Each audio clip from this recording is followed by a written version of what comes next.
Welcome to the Albion Obsessed podcast. You join us on the back of a 3-1 victory where Brighton's super subs helped the Seagulls come from behind to beat 10-man Chelsea 3-1 at Stamford Bridge. Brighton may have gone behind, but it was again the Albion who had the last laugh, as not for the first time this season, substitutions in the second half turned the game on its head. But before we get into any of that malarkey, let's see who we've got on the show tonight. We welcome Joe. Joe, my friend, how are you this evening? Doing very well, Tom. As you can imagine, after a fantastic win at the weekend, especially against that lot. I'm adding them to my that lot phrase along with Crystal Palace because, I hate them just as much now, I think. But yeah, doing well, mate. How are you? Yeah, it's always good to get a win over the reserves, isn't it? So, just to make sure that, our boys stay sharp. I'm doing well, thank you, mate. I'm keeping well. It has been a beautiful day today down in Cornwall. So, yeah, can't complain being in God's country. We welcome Andrew this evening. Andrew, mate, how are you? Yes, I'm very well, gentlemen, very well. Apart from having a little elbow injury, which is doing okay, I'm all good. And I'm absolutely thrilled that we won at the weekend. Yeah, I agree. I think I agree with what you said, Joe. I don't know how you feel about it, Andrew, but I almost put Chelsea in the similar sort of category, if not more recently than a certain Crystal Palace. I know that I'm in the minority there, but it just seems, after the last few years, that lot they grind my gears. So it'd be interesting to see how the others feel about it. Dagan, how are you, my friend? Doing quite well, Tom. Watched the game with my friend who is a Chelsea fan, so that was quite pleasant. And I will very, very soon greet another Chelsea fan who's a parent of one of Kennedy's teammates. So, those are fun moments to get to share. And, we are the transitive property champions until we are beaten at home. Very good, very good, very good. Now, just before we dive into our regularly scheduled content, Joe would just like to say a few words about young footballer Billy Vigor, who sadly lost his life. Joe, over to you, my friend.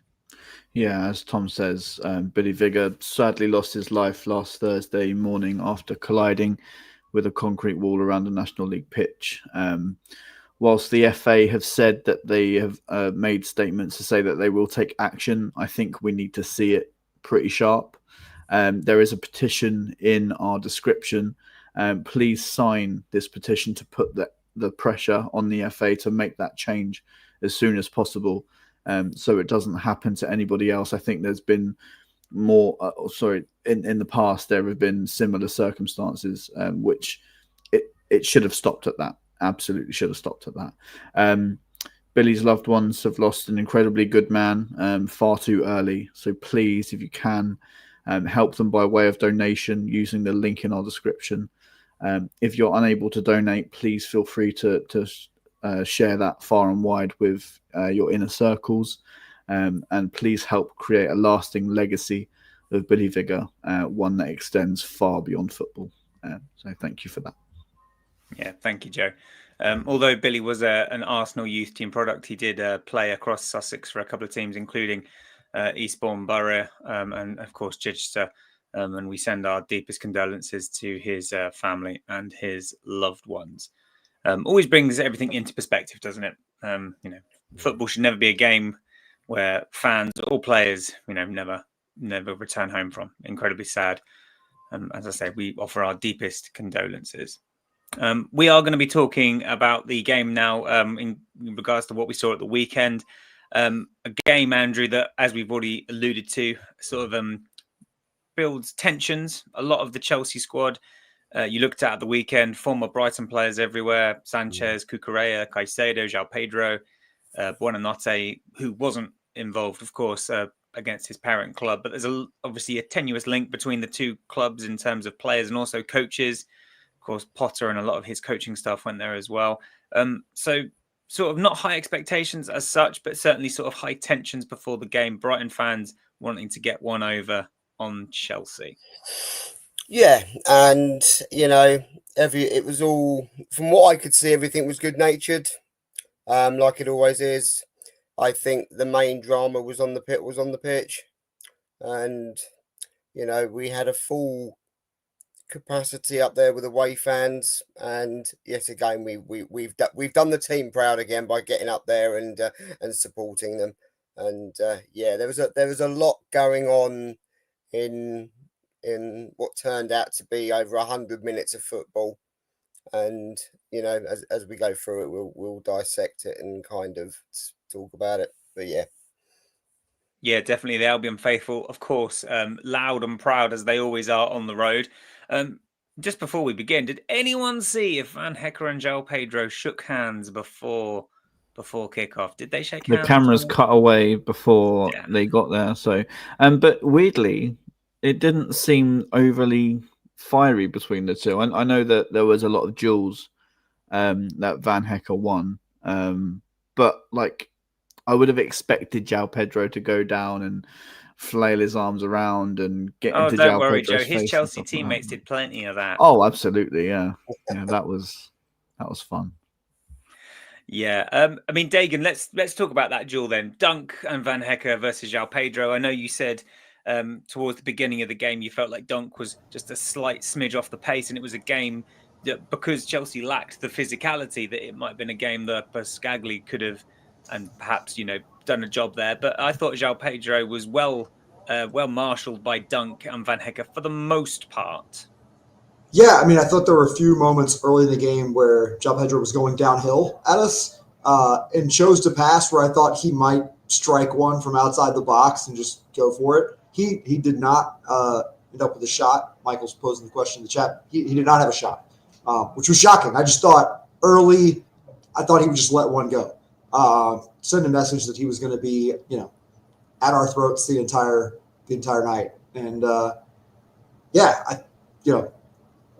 JP, RJP, won some duels early, and I think Dunk found his footing reasonably well. I do feel like it would have been a nice game for Pascagli.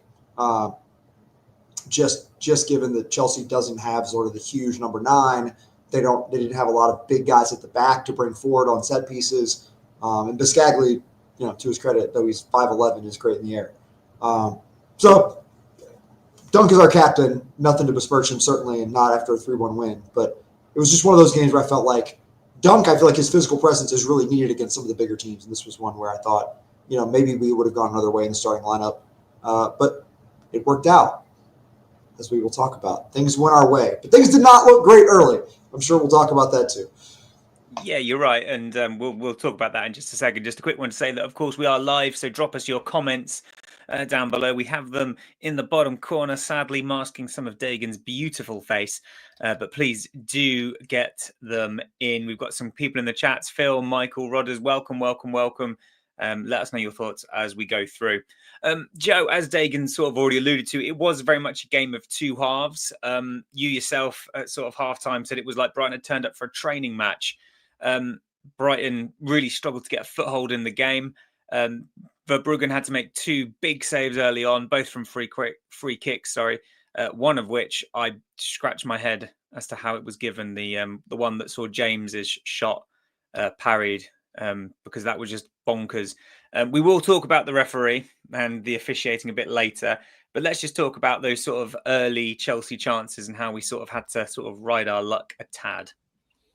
Yeah, I mean, I guess you would expect a team like Chelsea to come out at home and put pressure on us early, look a little bit more energetic than what we have. But I think the frustrating thing for me is when you have a manager that constantly says he wants football with intensity and football with courage, and when you don't see that from your team against a team that they should be getting themselves motivated for from the off, is slightly concerning. So that was my only sort of sticking point. I was quite happy with the fact that obviously we went into halftime just 1-0 down, because I really feel like the bounce back ability of this team is not to be sniffed at. And I knew that if we had gone in 1-0 down, that we would find our way back in somehow. And so you have to credit that. But I would just like us to start a little bit quicker, and I would like to see a performance where, obviously, I don't expect us to have a consistent 90 minutes. It's incredibly hard to do that in the Premier League when you're playing against, some of the best teams in the world. But I would like us to have a little bit more of a foothold and a bit more control when that is the message that's coming from above. So, yeah, that was my only sticking point, really. Yeah, I think that's fair. I think, Dagan, you made the point before about we tend to look better when we don't have the ball.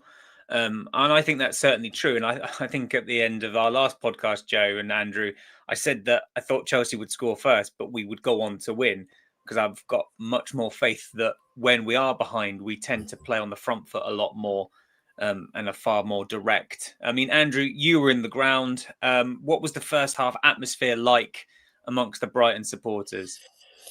From our point of view, from the away supporters, we were fantastic. We were right behind our team from the word go.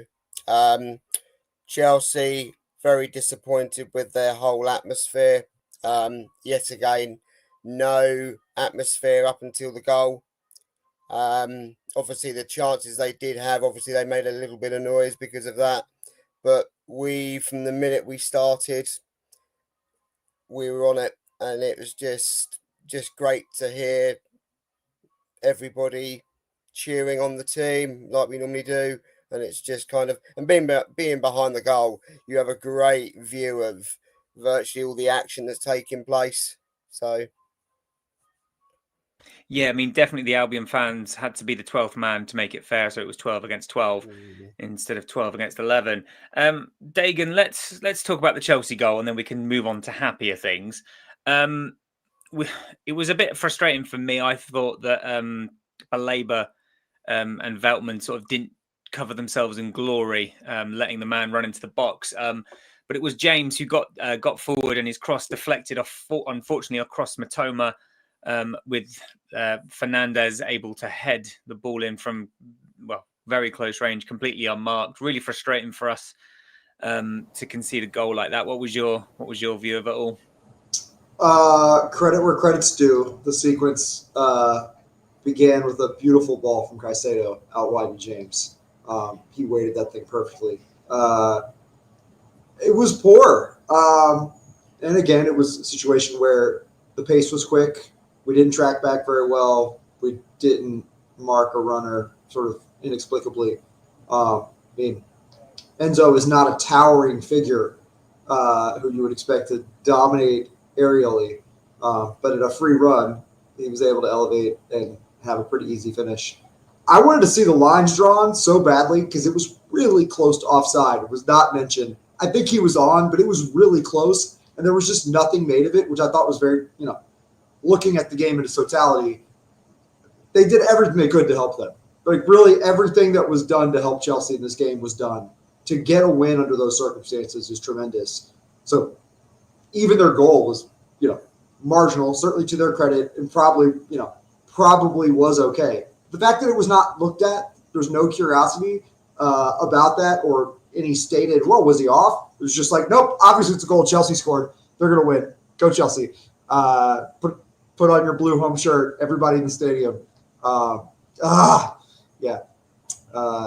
Does irk me. The lengths to which it seems the league will go, their officials will go to assist certain teams. But I'm going to leave it there. It was a fine goal. What a lovely sequence. Credit to them. How's that? That's better, right? That was very diplomatic, Dagan. Well done.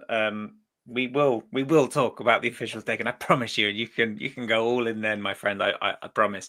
I think we've been quite polite so far. Yeah, from my point of view, as I say, it was just frustrating that Baleba and Veltman sort of just didn't. Because Veltman, that was because Van Hecker had stepped up into midfield. I thought, oh, Baleba's going to pick him up.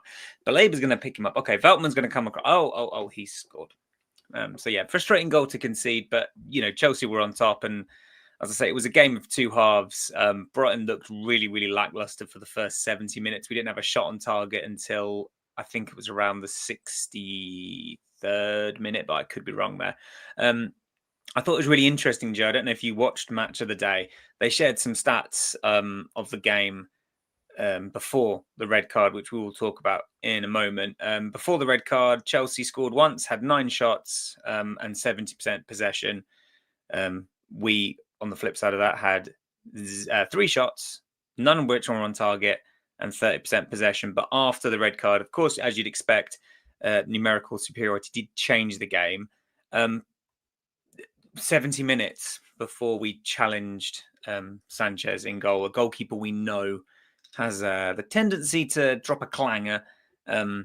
Yeah, I mean, it all worked out well in the end, I know, but at the time, it seemed quite a frustrating sort of chain of events. Yeah, but I think we have to give the credit to the team where it's due as well, because the moment to force a red card was incredible from Karim Matoma, to harry him that much and pinch the ball, and obviously Diego Gomez to get forward and go down under the challenge. But I think we've seen circumstances before where teams have gone down to 10 or even 9. I won't bring the actual game up. And we've been pants and we haven't made taken advantage of it. So, you know, the clinical nature of us to pull our pants up and go for it and get the job done has to be admired, I think. And we stayed in the game as much as we could. We soaked up that pressure. We forced a moment to change the game, and that's a credit to the team. I don't think we can take that away from them. I'm going to say something controversial, Joe. I'm going to say 2 things. First of all, I'd forgotten about that game, so thanks very much about that. The You're so game welcome. against 9, and I don't think it was the red card that changed the game. I thought it was a tactical switch, which we'll talk about in a minute. Let's talk about the red card then, which was initially fine because, you know, why wouldn't Simon Hooper just go, oh yeah, it's fine, you've just brought down the last man's just brought him down. But no, as you say, Joe, Matoma dispossesses Santos, I think it was, near the halfway line. Gomez breaks. He clashes with Chalobah on the edge of the box. Chalobah is the last man, but Simon Hooper seemingly completely oblivious to that fact and waves play on Andrew. But eventually VAR did get involved and it did make the right decision, yet somewhat baffling that Simon Hooper couldn't make that decision himself. Yes, very baffled by that. Whether he has to have VAR intervening with this. Of course, I can see it completely unfolding in front of me, being behind the goal, and yeah, nobody else around the pair of them, and he completely takes him out. It may well have only been that slight contact with their legs, feet, whatever it was. I think it was his legs being wrapped around or something, but he's gone down in the box. Even if he's like stumbled, he's gone down regardless. But then for the referee to kind of just completely wave it away as if it's nothing, and then a couple of minutes later VAR then tell him to stop the game because they need him to go and have a look at the monitor. If a referee can't see that, I really don't know what they're looking at. It's a clear and obvious foul, regardless of which way you look at it. Diego, he would have, I think, regardless of whether he would have put that ball in the back of the net or not, it's, he was in a good place to do it. Sanchez was very much on it. Sanchez was almost stranded, and it was just, the referee was appalling, and yeah. Yeah, and of all the players to be one-on-one with Sanchez after the game Gomez has just had, you'd want it to be him. Dagan, let's talk about Simon Hooper. Now, I don't like piling on referees. I really don't. I much prefer, as Joe often says, those games where we don't mention them at all because we don't need to. But the officiating at Chelsea at the weekend was absolutely abysmal. We'll also talk about, Dagan, the high boot, where Minte got big booted, for you WWF fans out there, in the head, and that was fine. Caicedo, did he headbutt Van Hecke? That was fine. All these things were fine, absolutely fine, because it was because it was Chelsea, but Veltman just breathed near Fernandes in the first half, and they got a free kick. Dagan, I invite you now to say words.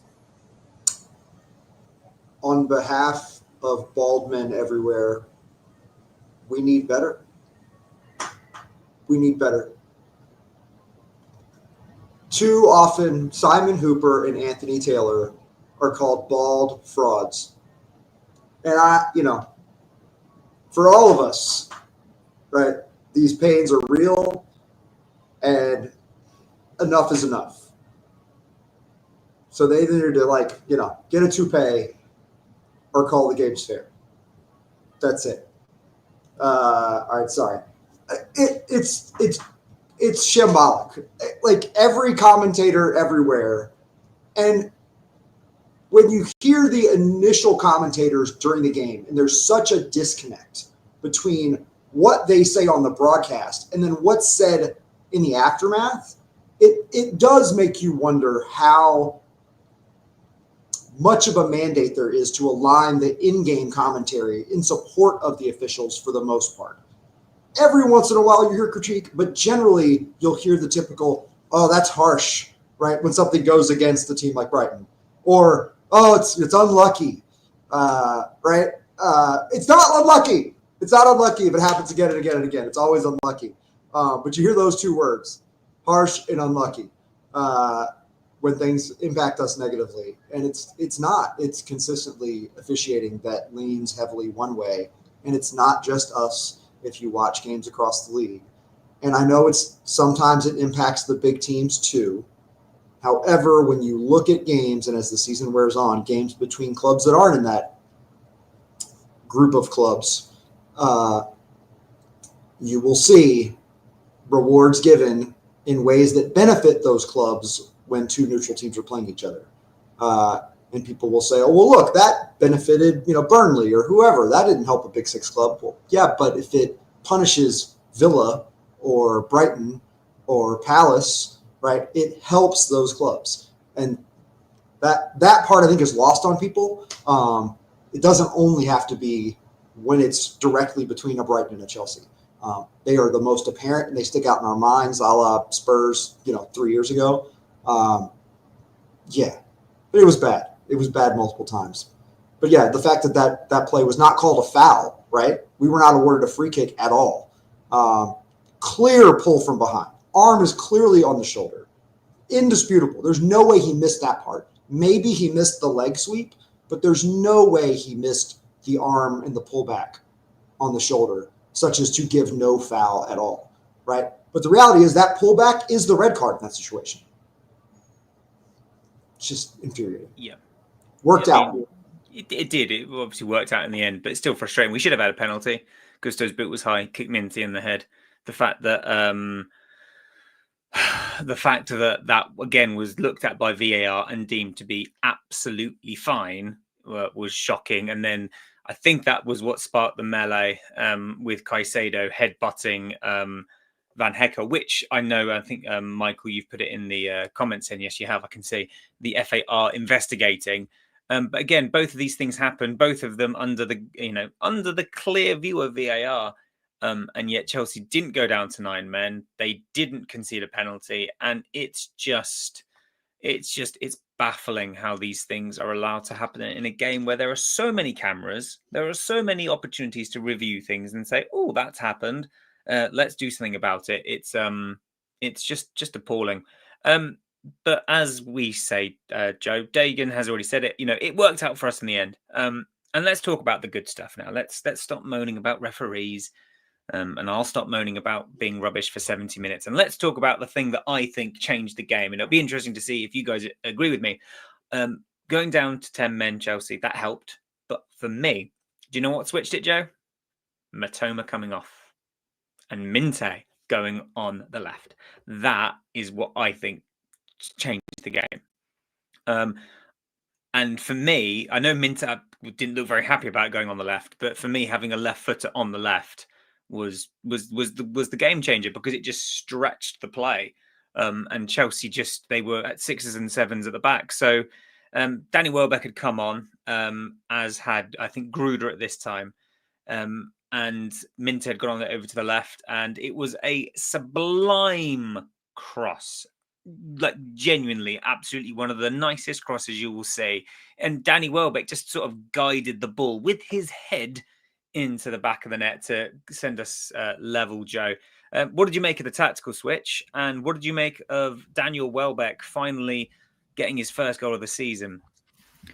Yeah, obviously Fabian Hertzler has seen some space open up on that side and has felt like Jan Kuba would be the best guy to attack that. And obviously we'll talk more about Jan Kuba's full performance a little bit later, but you know, his work rate for 100+ minutes is something to be applauded, and we are so lucky to have a guy that is going to put in that effort every single time he gets onto the field for us. No matter where he plays. Yeah, you can huff and puff, but when you get that out of your head and then you produce what he's produced, it's something special, and it is a mentality to be celebrated for sure. The build-up before the goal as well was beautiful, building up from the back, and then obviously releasing him down that left-hand side. And I mean, the goal was probably one of the most satisfying goals I've seen in a very long time. Incredible whip on the cross, and as you say, Welbeck, all he has to do is stand in the way of it and let it hit him like he does best, and it's in the back of the net. And I'm sure Andrew will have more to say on the scenes that ensued, but yeah, absolutely incredible, and a fantastic finish from a guy that, you know, has been criticised a lot at the start of the season, but I think we found his best role on Saturday. It's coming off and piling the pressure on when that pressure's there to be had.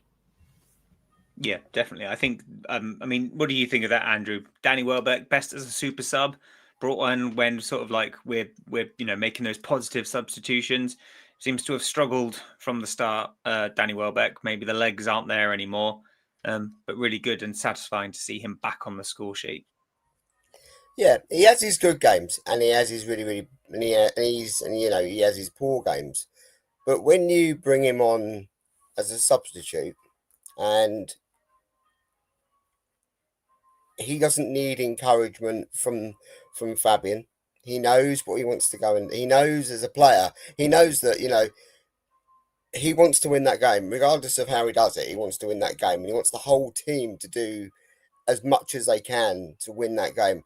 Now, that first goal he scored, the power that he put into that header was incredible, literally incredible. I don't know how, I don't know how they do it sometimes, but Sanchez just stands there almost and just watches it fly past him. You know, a few minutes before that, he'd already put one across the box and missed it by inches. So he was well on form to be able to, you can see in the player's mind that, hang on a minute, I've just missed that one. I ain't missing the next one. And yeah, he just buries it in the back of the net. And it's just, the scenes behind that goal were just incredible.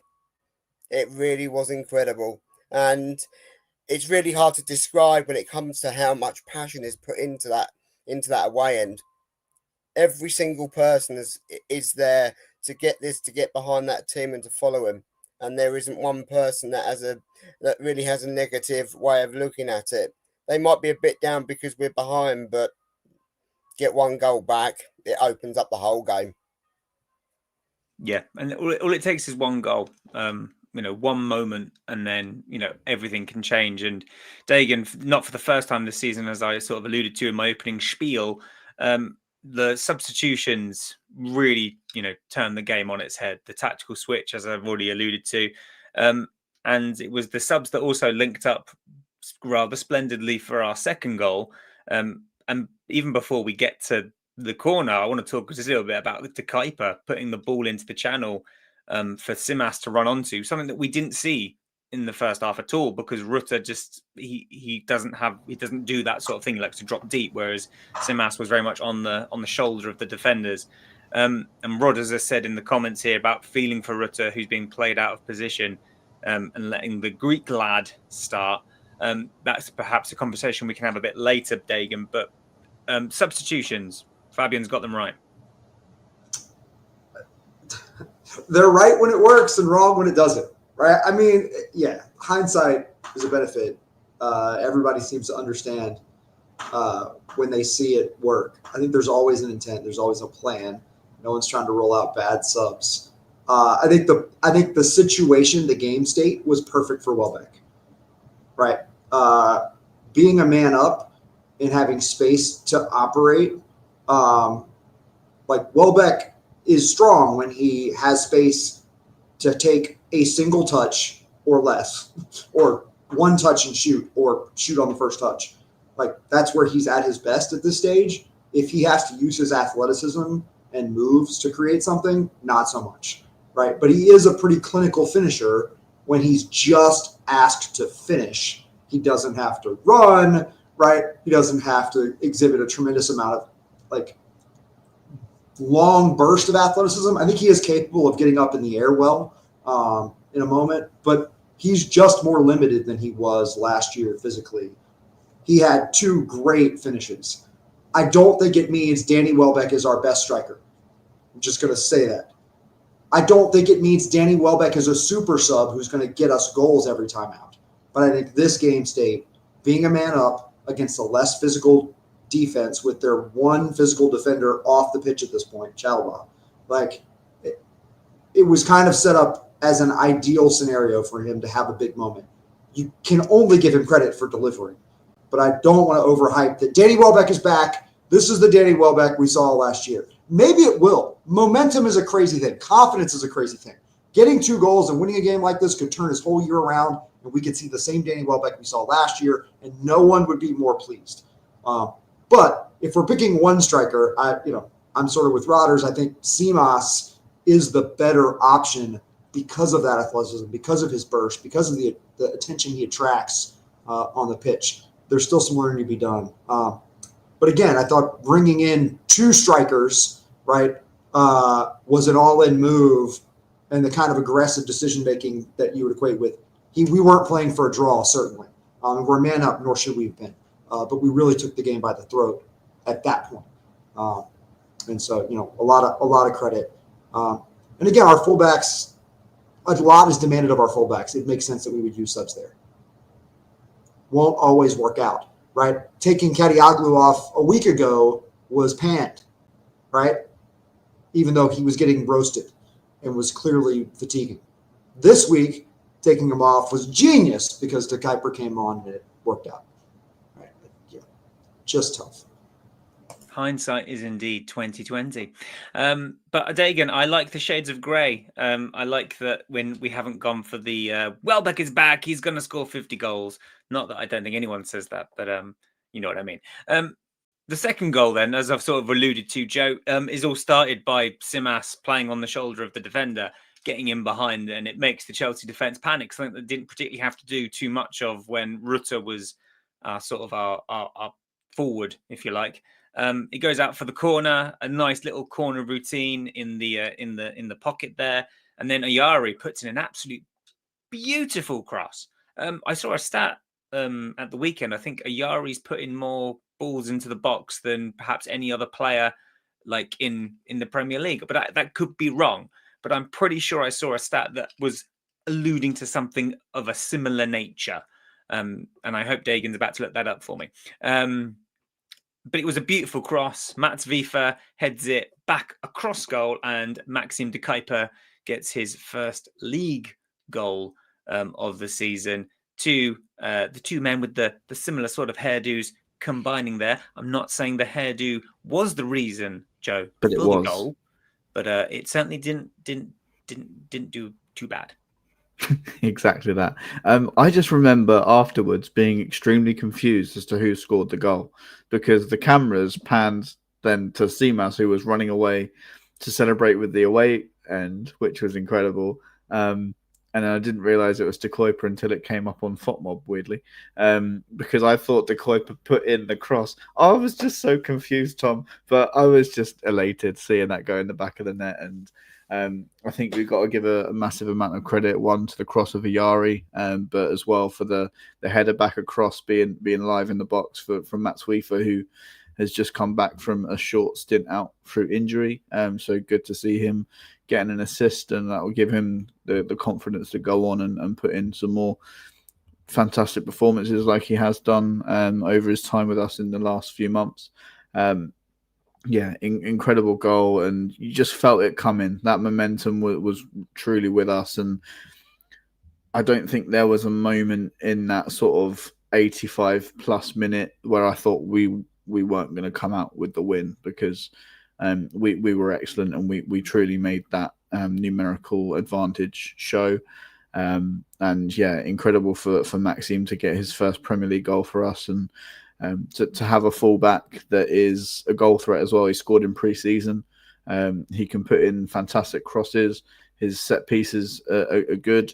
So it looks like, and I don't want to go too early on it because we haven't got a huge sample size, but it looks as though maybe we have upgraded on Purvis Estupiñán. People were slightly concerned about Maxime's defensive output, which we haven't seen much of really. But yeah, just really happy for him to get that confidence to push on for more. Yeah, certainly so. And just talking of fullbacks, I think it's well known on this podcast and to anyone who watches it that I've been often quite critical of the use of Mats Wife as a right back, and I know that Mats Wife, what about Pascal Gross as a right back? Oh, I didn't like that either. But I suppose the point I was making is because of the numerical advantage we have, bringing him on for Veltman was, again, the absolute spot-on call, because then Wife could then do what he does quite well from the right-back position and push into midfield, which gives us an overload there, which ultimately helped us win the game. So again, Herzler's got his substitutions absolutely spot on there. And credit to him for that. There was one moment, Joe, where you talk about like doubting it, and that was when I think James went down in the penalty area and the Chelsea fans wanted a penalty.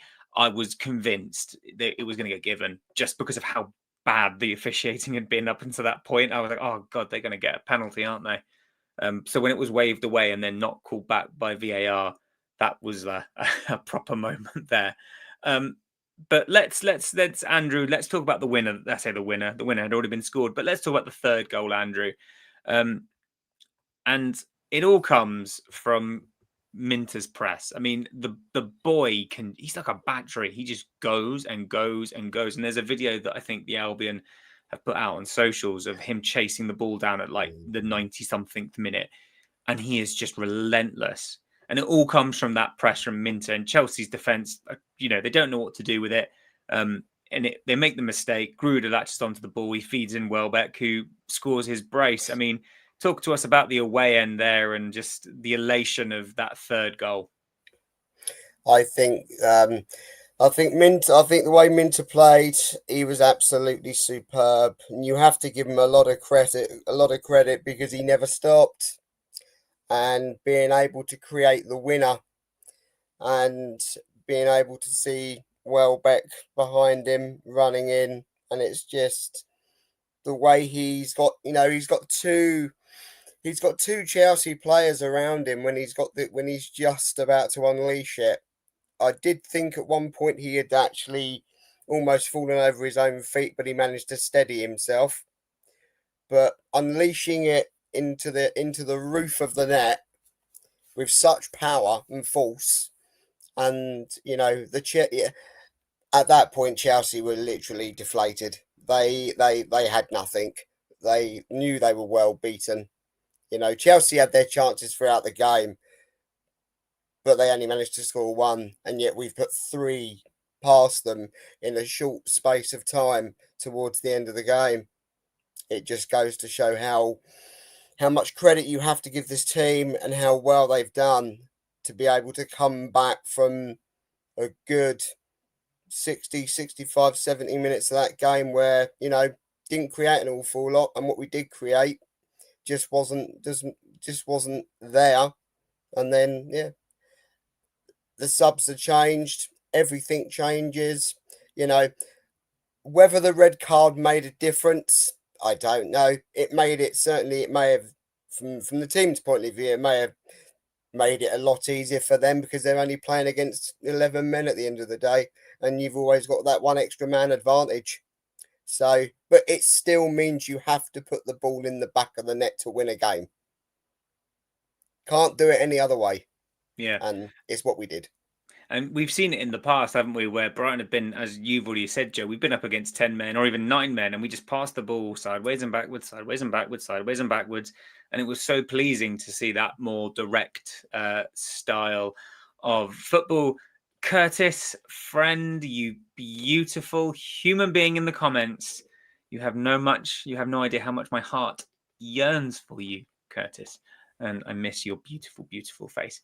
Dagan, you've said it in the past about how Fabian Herz likes to set up his team in a way where we are in the game. We are in the game to as late as possible, and then you have your finishers come on. The idea of that, everyone doesn't matter if on the bench or if you're starting 11, you are going to impact the game. And once again, we have seen it work to a T. I know we've already talked about the subs, but I just want to talk about Fabian here because he gets a lot of stick from fans. He's got a lot of stick from me in the past. But, it's all about credit where credit's due. I thought he managed the game as the head coach really, really well. Just a word then, Dagan, if you may, just on Fabian's game management. He's talented. He's talented. He may not be that exciting, but he's talented. I'm going to do the thing that I do because actual results do in fact matter in the sport. And I know... No, I'm sorry, Dagan, that doesn't sound right. I know the feeling we get from a manager who fumes and fusses and demands and is angry makes us feel like he cares so much more. Oh, Dagan, you just be grateful that you didn't see Chrissy Houghton go off. I mean, the man could shake his head with the best of them. So I did some research this morning. Some of you may have seen. Ursula is tied right now in the history of the Premier League. No one get mad that this doesn't go back before Premier League. I know there was football before the Premier League, but the stat is for the Premier League era. In the history of the Premier League, Ursula is tied for 15th with Maresca, interestingly, for the best loss percentage. He's only lost 25% of his matches, 11 out of 44. Maresca is exactly the same, 11 out of 44. Maresca has a few more wins. All right. That's the first order of business. De Zerbi, just for reference point for anybody who's comparing, his loss percentage in his 70 games, he lost 25. That's 35.7%. Okay? That difference is 10.9%. Excuse me, 10.7%. The difference between Ursula and Pep Guardiola and Sir Alex Ferguson and Jurgen Klopp, who are all tied with the same percent, they've lost 14.1%. That's 10.9% better. So the difference between Fabian Hürzeler and De Zerbi is almost exactly the same and will be the same if we get a result against Wolves that isn't a loss, as the distance between Hürzeler and Pep, Alex Ferguson, and Jurgen Klopp. So, Hürzeler is closer to those guys than he is to De Zerbi. That's how wide the gap is in terms of losing. And getting 0 points was the thing that I heard was the worst thing that could happen. Now, I know winning is more important. And for those who say, well, what about the wins? It's nearly 4% more wins for Hürzeler than for De Zerbi. So, I don't get it. Well, we had Europe and those are Premier League games. The Premier League games are the games that matter. What we do in the Cups, we'd be great if we win a title, but De Zerbi didn't do any better in the Cups than Hürzeler's time, right? We got to Europe, but had we not had an advantage mathematically before De Zerbi took over and been in fourth, we wouldn't have gotten Europe under his reign. If we had just matched the points that De Zerbi had in the pre-De Zerbi games that we had Potter for, we wouldn't have gotten Europe. So he did not get us to Europe. It's a myth. We did get there. He was there when we got there, but he didn't do it on his own, right? And I don't have any confidence that he would. I know he's doing great in Italy, right? But I think we've seen enough to know that the teams in this league, 1 to 20, are stronger. We have a good manager. I implore every Brighton fan to just support the guy. Just give up the critiques. We could do a lot worse. I want to come back to that list of the top 25 in loss percentage. Only 3 of them all time, only 3 are not managers who spent most of their time at Big 6 clubs. Only 3. Glasner, who was 13th, Herzler, who was 15th, and Unai Emery, who was 20th. That's it. They're all currently managing. They all have jobs. They're keeping their jobs because they're performing well. Our manager is performing well. 7 of the top 25 all time are managing in the Premier League right now. That tells you it's hard to get wins, right? I'm talking about loss percentage. It's math. But that means it's not easy to get wins if you've got 7 of the top 25 guys who don't lose very often. And he's just beaten 2 of them. He beat Pep, who again has only lost in 14% of his matches, and Maresca, who's only lost in 25% of his matches. And again, by the transitive property, we beat Maresca and his Chelsea team at Chelsea. We're the world champions for now. Come beat us at home and take our title. All right, sorry for the long rant, but it's so frustrating to me that after every match, this guy gets deconstructed. He's the youngest manager ever. Like, we've got a good manager. Trust Tony, trust the club, trust the manager. Just back him. We won't win every game. We won't win every one. But his track record is really good, whether you see it with the eye test or not. If your eyes were that good, you'd be a Premier League manager. Like, if your eyes were so much better than every scout and every person that hires for the club, they'd be hiring you. So your eye test just doesn't know what it's seeing, clearly. But if you look around the league and watch other games, it's not easy for anyone. Teams aren't dominating possession and blowing teams off the field. That's not what's happening. So if that's what you're looking for, your expectations are way too high. Sorry. Thank you. Stop and talk. I don't want to fall out with you, Dagan, but I do want to raise a point that I'm quite annoyed at. It's maths, because we do it more than once. All of that incredible speech from Dagan. Oh, the English. So good. Sorry, Dagan. No, very well said. Very well said. I think you, Dagan, you should do a feature each week, says Julie. Dagan's Rant of the Week. I'm really sorry. It's so Julie, bad. You should see the group chat. Whew. Oh, it's not that bad. Come on. It's not that bad at all. It's not. We love Dagan. At all. Rodders has said Herzler has been linked to the United job, apparently. I think you'd have to be absolutely insane to go there. Absolutely, like, genuinely, like, out of your brain. Insane. I'll do it for the payday. I mean, Joe, you can't do much worse than Ruben Amorim. But if you are going to do it, Joe, can you do it after we play them, please? No, I'll set them up to lose. Don't worry. Just keep doing what you're doing, then, mate. I just want to end the Chelsea game segment, then, I suppose, by asking you each to just, if you can, pick a player to talk about. Could be your man of the match. Could be a player that you sort of came on and they just did really, really well. Just so, Joe, I'm going to come to you first. Who's the player that you would like to discuss? I want to talk about Jean-Paul Van Hecke. I spoke about him a little bit earlier on. Just his duels with João Pedro. He spoke about the duel afterwards, about having to stay tight to him, but not too tight. His defensive intelligence is incredible when he comes up to sort of target an attacking player. Obviously, we've seen him do it against Haaland.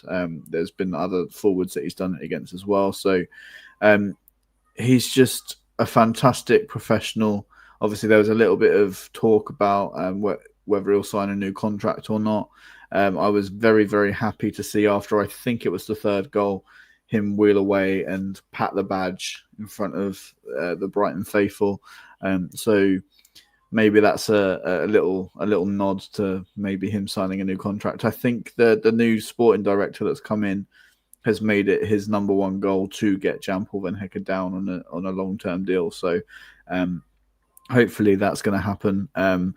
But yeah, I think the fact that we were in the game is all down to Jan-Paul van Hecker, and I will also give a shout out to Lewis Dunk as well, to keep it at 1-0 and to give us that platform to then push on, and that's what we did. So yeah, shout out to Jan-Paul van Hecker.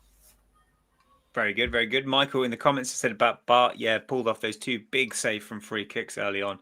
So yeah, deserves his mention there. Andrew, who was your player of the bunch? Oh, that's I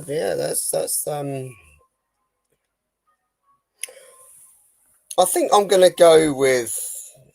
I could go with the goal scorers, but that might be a little bit high. I'm going to go with Minter. I think he was an incredible player on the day. He never gave up for 1 second, and he was always at it. And to me, it doesn't matter where he plays, he will put a full 110% in. You know, he has his off days, but on his good days, he can really, really play well, and he can put some excellent balls in. And he loves getting down to that byline to put the balls in, and he loves taking on defenders. So yeah, I think for that reason, I'll choose him. Very good. I see you, Joe. I see you. Don't think I don't see you. Basically, Andrew, you get from this podcast is amazing. Yeah. Andrew, Tom was giggling at the fact that you said that you like Minter's balls. Balls in. Balls in. Come on, Joe. Oh dear, Put it in context. Never caught on to what I said there. There we go. See, this is the reason you should vote for us in the Football Content Awards, ladies and gentlemen, because nobody quite does innuendo like the Albion Obsessed. Dagan, who was your player of the match? If you can, I'd like you to pick someone who hasn't already been chosen, as difficult as that may be, because Minter is obviously clearly the man of the match. What's that? You said Minter? Yeah, I mean, that was certainly my choice. Yeah. Simon Hooper. I mean, who was on VAR? He got at least one call right. Is that enough to be congratulated? Yeah. Shout to Welbeck. I'm Welbeck's harshest critic. He made the most of his chances, and we needed that. So I'll save the podium for another day. Welbeck man of the match, although it's an honorary one because I think Minter really did earn it. Yeah, I think you've got to sort of Minter is the one, isn't he? But it's just nice to talk about different players. I'm going to give mine to, well, not man of the match, but my shout out to Ferdi Kadioglu. I've been really impressed with him since sort of he's come back from his injury. And I think that I saw a comment earlier in the chat. He, was finding it a bit tricky early on, and I think that's a fair assessment. But generally speaking, I was really impressed with his game. I really like what he gives us as a right footer out on the left hand side, with his ability to overlap and kind of cut into the midfield as well. And I am cheating, but I'm the host, so I can do what I want. Ayari, I just really like the lad. I just think he's, progressive. He's always looking to move the ball forward. And I think at the moment with Baleba sort of being undercooked a little bit, I think Ayari's probably having to do a bit more than he normally would. So I just want to give him, props for that. So yeah, just a shout out to Kadioglu and to Ayari. So then, gents, let's look ahead, because our next Premier League game is against Wolverhampton Wanderers, who are having a terrible start to their season. But Joe, that can only mean one thing. No, Dagan's gonna be like, no.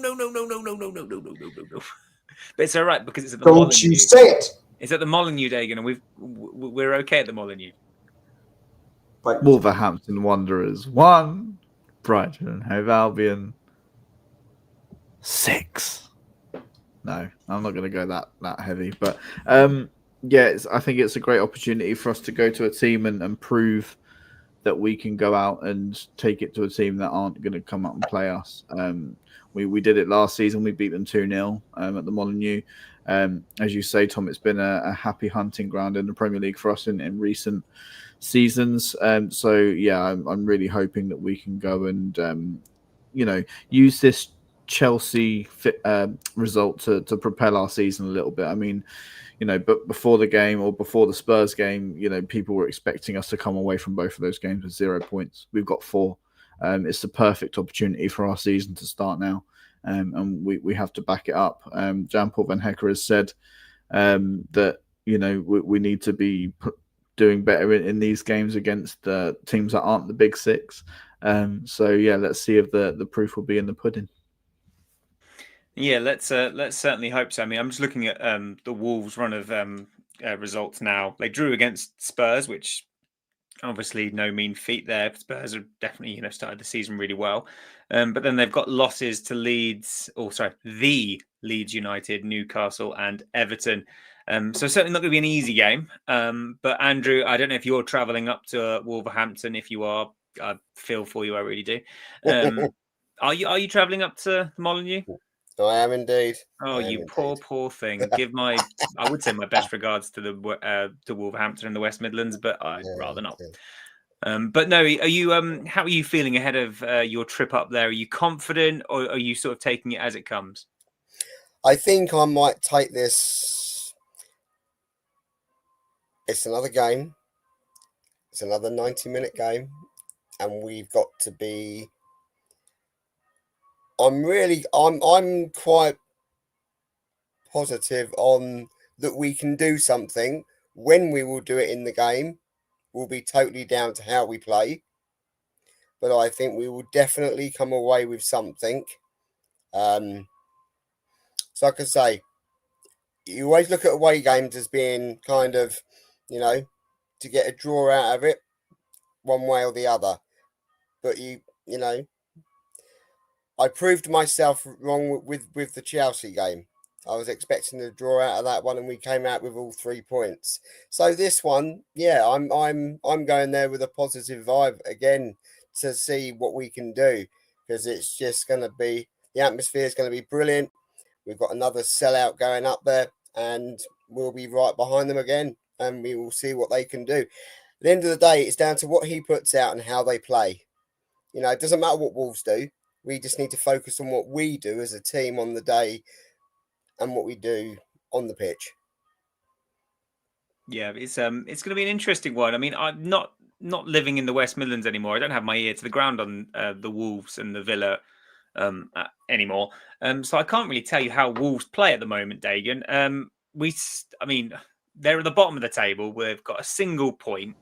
A lot of their team, I look at their team sheet that started their last game, and apart from Hwang, I don't really recognise many of their players, apart from, again, Doherty, who was with them ages ago, then went to Spurs and then went back.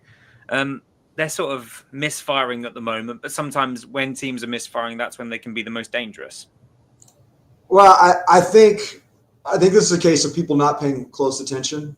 They got a win in the cup match against Everton, which is no small feat. They had previously lost to Everton. They got another win in a cup match against West Ham previously, but just before the weekend, midweek, they get the win against Everton. They draw away to Spurs. That's not a small feat this season. They got Strand Larson back. They have a couple of new pieces playing prominent roles in Arias, who kind of plays sometimes wide, sometimes at the 10. Craigie is a young center back who's reportedly very talented. I think he's growing into himself, getting experience. So I think it's a team that shouldn't be taken lightly. No team in this league should be taken lightly. I hope we come away with all 3 points, and I'll predict a 1-2 win in our favor. But a 1-1 draw would not surprise me. I just think they'll make it tough. They're home. They've got a little bit of momentum and a lot of desperation. And that's a dangerous thing to travel, especially when we're coming off a high. So whether we'll maintain that, don't get too high after a win or too low after a loss. But it's certainly one where, do you almost want us to concede first so we can come from behind? We have more confidence than if we get a 2-goal lead. I think it's going to be the opposite. I think we get the 2-goal lead, we give one back, and we hold on. And we make us all sweat it out. uncomfortably. How very rude of them. Damn you, hypothetical future Brighton. I would take a 3 points right now. I wouldn't take a draw right now, though. Would anybody take a draw right now? Okay. Not on your life. It is bonkers. I remember a time not too long ago where if we went behind in a game, that was it, game over. Because was it under Chrissy Houghton, Joe? Whenever we went behind in a game, we just never came back. And early Potter. But now I'm actually more confident than if we go behind.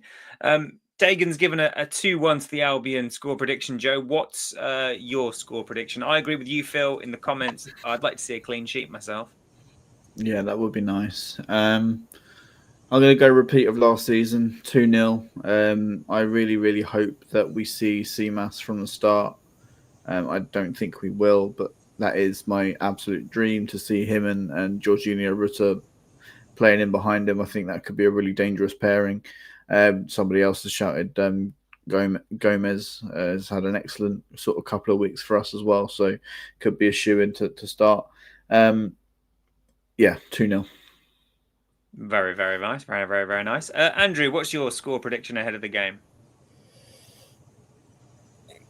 We've got a half-decent squad, haven't we, really, that are willing to take on anything right now. And to be honest, I don't think it really matters whether we go behind. If we go behind, then we obviously do need to pull our socks up and get back into the game. But I'm going to go for 3-1. I'll take that right now. My last question to you all, and again, free forum, this one, is in regards to the wingers. Matoma has looked tired this season, I think. I think he's struggled at times. But that's not my question. My question is, do you play like we have been playing with Matoma on the left and Minter on the right with inverted wingers? Or do you play Minter on the left or Matoma on the right? Or does anyone not have any strong opinions either way? I'll be honest, Tom, I was messaging my brother. I wasn't listening to you. Can you repeat the question? Again, this is the professionalism that you can get from the Albion. Wow. We have derailed past the hour mark. Wonderful. Tom, I heard your question. I would say to stick with the Matoma-Minta pairing as they have been. And then if we want to mix things up, mix things up. But I think those guys being able to cut in their dominant foot is how they're both comfortable and used to playing. If we decide to make a change there, it would surprise me. I don't think, yes, I saw the strength of Minta on the left. I'm less convinced that we would see the same with Matoma on the right. I do agree. I think Matoma historically has been very good against Wolves for whatever reason. And sometimes when you see a jersey that just seems to bring out the best in you, that trend holds. And so I would definitely not want to see him not on the team sheet to start this time out. I'll just say again of Wolves, I feel like we're really underestimating them. The result against Spurs was theirs. Polina hit an absolute worldie in the 94th minute to equalize that game. So Wolves had it in hand at Tottenham Hotspur Stadium. So we should not assume because we've beaten someone else that this will be an easy game. Oh, Dagan, do you know us but at all? We don't assume that for a second. We assume that we're going to lose because they're at the bottom of the table. But we don't assume that. We just bemoan that that's what Dr. Brighton will do. Welcome, Dr. Brighton. Everyone's so funny. But we do actually underestimate them. That's why we do that. It's a joke if they beat us. But it's not. Every team in this league is good. That's a part of the issue. And you know as well as I do, if they get a goal, and Andrew, I'm not in the stadium, but I do hear it on TV. When things are not going well, I don't always hear our crowd sound supportive. And I've heard the reports of you don't know what you're doing and other things that are not very flattering, to our manager at times. So I don't know. I'm a little more cynical as it relates to people's takes on such things, but I don't think people actually think everyone is good. And I think they do expect to beat those teams like clubs like Chelsea expect to beat us. and it often backfires. I don't know if I don't expect us to beat Wolves. I would, again, I'd have more faith. I think we're better against teams that play football, inverted commas. I think we struggle against low blocks, and that's what I was saying. Like, I don't know how Wolves are setting up this season at all because I don't live there anymore. Yeah. Whereas last season I knew how they played, so I was a bit more sort of in the know. But now I couldn't tell you if we're going to have to, sort of grind it out, or if we're going to be able to play through them. Who knows? So I think what will be interesting is when you watch the Albion videos, the Brighton Unlocked videos, which I think comes out on Wednesday. I think it does, because they normally do a little piece when they're in the dressing room when Fabian's talking to the team after they've had a great win. Be interesting to see what if that appears on the video itself to what he's saying to the team afterwards, because it's always a good watch, the whole thing. talking of club media, if you've not watched it yet, check out the interview with Adam Webster. I thought that was really good. Webster talking about his recovery. Yeah, what a from man. his injury, ACL injury. And from that, hold on.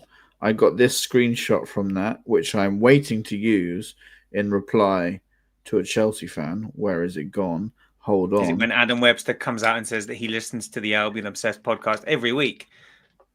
He does. I don't know where it is. I failed you, Tom. God damn it, Joe! That's the second time. There it is. Oh my gosh! What a face! What a guy! Man. If he listens to the Albion Obsessed podcast every week, or if you listen to the Albion Obsessed podcast every week, or if you don't, you should go to the Football Content Awards website and you should vote for Albion Obsessed for Best Premier League Podcasts. Best Podcast Premier League. They don't even require any information from you. It's very easy to vote.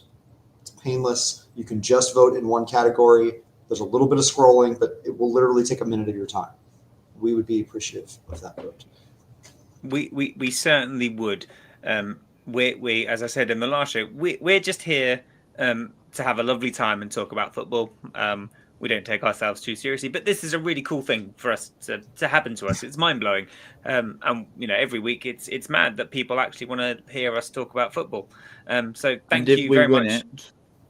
If we win it, we will share custody of the trophy as well. And Wait, so we get it'll a be trophy? shipped.